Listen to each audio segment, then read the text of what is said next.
حضور میرا سوال تھا کہ جب باہر سے لوگ یورپ میں آتے ہیں تو ان کو زیادہ تر سوشل ملتی ہے، اور کچھ ایسے لوگ بھی ہیں جو سوشل لے کر بلیک میں بھی کام کرتے ہیں، تو ان کی جو انکم ہوتی ہے وہ رزق حلال میں شامل ہوتی ہے، اور یہ لوگ چندہ دے سکتے ہیں جماعت کو؟ ان کی جو انکم ہوتی ہے جو قانون کے خلاف کرتے ہیں وہ رزق حلال کس طرح ہو سکتا ہے؟ ٹھیک ہے، وہ دھوکہ دیتے ہیں. وہ جو سوشل باہر کام کرتے ہیں اور کام بھی ایسا کرتے ہیں کہ تاکہ پتہ نہ لگے، اور ٹیکس بھی نہیں دیتے. دوہرا جرم کرتے ہیں. وہ صرف ایک جرم نہیں کر رہے ہوتے، ایک تو وہ سوشل بھی لیتے ہیں، کام کرتے ہیں، پھر کام کرنے کے بعد اس کام کو چھپاتے ہیں اور گورنمنٹ کو جو ٹیکس دینا چاہیے وہ بھی نہیں دیتے. ٹھیک ہے، ایک جرم پہ دوسرا جرم ہوتا چلا جاتا ہے.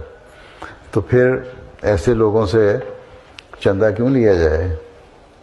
ٹھیک ہے، نہیں لینا چاہیے.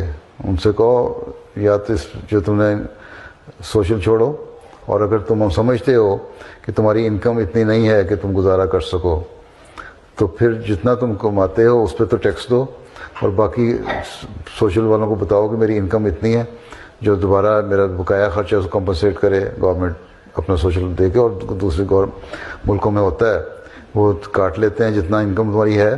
اگر ان کی انکم بریکٹ کے اندر نہیں آتی وہ انکم تو باقی پھر سوشل ڈپارٹمنٹ ان کو دے دیتا ہے تاکہ منیمم ویج جو ہے اس کے برابر پہنچ جائے. اس لیے بہت ساروں سے ہم چندہ نہیں لیتے. تو انہوں نے پھر کہا ہاتھ جوڑ کے، اچھا جو ہمارا حلال رزق ہے جس پہ ہم ٹیکس دیتے ہیں اس پہ تو چندہ لے لو کم از کم. میں نے کہا نہیں، سارے رزق کو پاک کرو. جزاک اللہ حضور.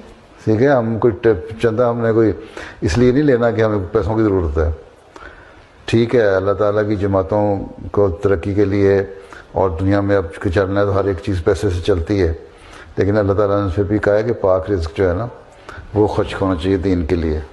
ٹھیک ہے، اس لیے جو سور کا کاروبار کرتے ہیں، شراب کا کاروبار کرتے ہیں یا کلبوں میں پلاتے ہیں شراب، ان سے بھی ہم چندہ نہیں لیتے.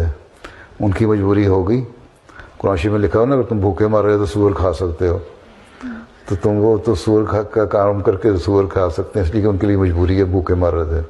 لیکن جماعت تو بھوکی نہیں مر رہی کہ ضرور چندہ لے ان سے.